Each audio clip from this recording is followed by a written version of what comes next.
Ladies and gentlemen, thank you all for hopping aboard with El Milliner, the captain, for another episode of the Captain's Quarters Show. This video is about Governor Glenn Youngkin of Virginia pardoning the dad who was convicted for defending his daughter who was attacked by a trans student in the girls' bathroom. So that's right. A couple years back, I think y'all remember Loudoun County, Virginia. It was a hotbed. It was the focal point of this latest trans in the restroom fiasco, right? So there was this case where this young man was identifying as a female going into the female's restroom, and he ended up attacking this female student. Her dad went to the school board meeting following the attack and spoke up for his daughter, talked about how why is this boy who identifies and presents and pretends to be a female, why is he allowed into the girls' restroom for this attack to happen? He was subsequently arrested. He ended up being convicted, right, of obstruction of justice and disorderly conduct. So here we have the governor, Glenn Youngkin, pardoning him. Congratulations to this dad. Now, let me pull in the article, and this is from the Washington Post.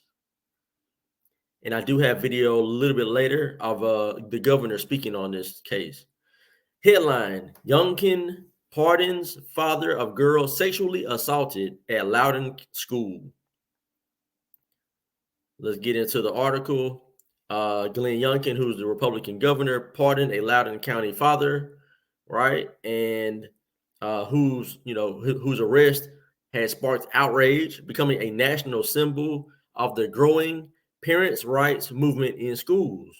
Right? It was a big thing in 2021.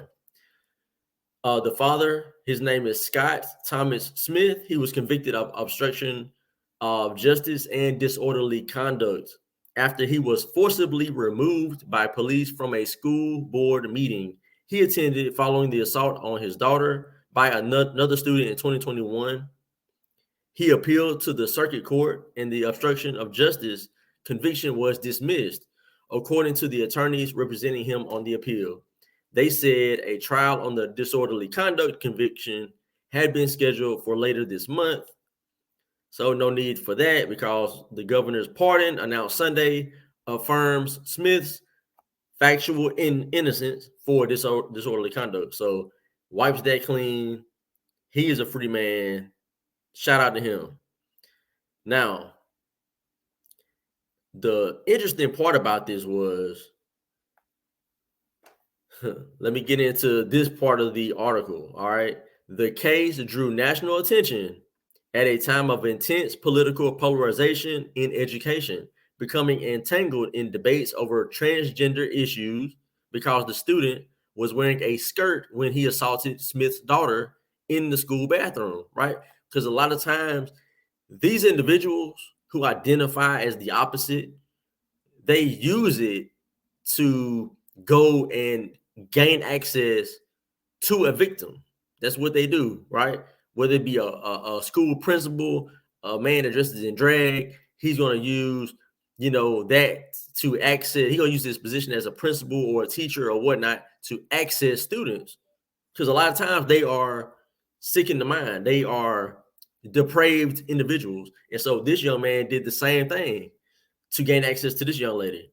Now, it also infuriated community members who questioned why the student was transferred to another school after the incident. So he attacked this man's daughter, and then they transferred him to another school, and within months, he assaulted another girl at the new school. The teenager was sent to a residential treatment facility and will be on probation until he is 18. This is crazy.